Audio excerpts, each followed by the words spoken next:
নমস্কাৰ বন্ধু বান্ধৱীসকল, মোৰ প্ৰথমটো মিনি ব্লগলৈ আপোনালোক সকলোকে স্বাগতম জনাইছোঁ। এতিয়া মই যাবলৈ ওলালোঁ নামঘৰলৈ।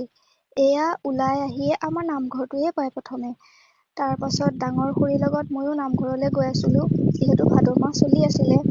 শাহু মা যিহেতু নামঘৰতে আছে, সেয়াই গোপিনীসকলে নাম জুৰিয়ে আছিলে। আমিও গৈ সেৱা কৰি নাম জুৰি আছিলোঁ। তাৰ পাছত যিহেতু আজি আমাক চাহ দিয়া পাল আছিলে, সেয়েহে এয়া আইতাই চাহ বিলাই আছিলে। আমি খাই মেলি আহি গলোঁ। এয়া সৰু খুৰীয়ে মোক কিবা এটা কৈ আছিলে। তাৰ পাছত মই আহিয়ে কাপোৰ নুখোলাকে আমাৰ পিছফালে থকা পথাৰখনত আহিলোঁ। সেইয়া মানুহজনে পথাৰত আলিয়ে আলিয়ে ধাননিৰ মাজে মাজে জাল পাতি আছে। ময়ো এনেই এপাক গলোঁ। তাৰপিছত ভিডিঅ'টো যদি চাই ভাল পালে লাইক কমেণ্ট শ্বেয়াৰ কৰি দিব। পথাৰখন চাওকচোন, ইমান ধুনীয়া লাগিছে। ভিডিঅ'টো সামৰিছোঁ দেই, ধন্যবাদ। আকৌ লগ পাম।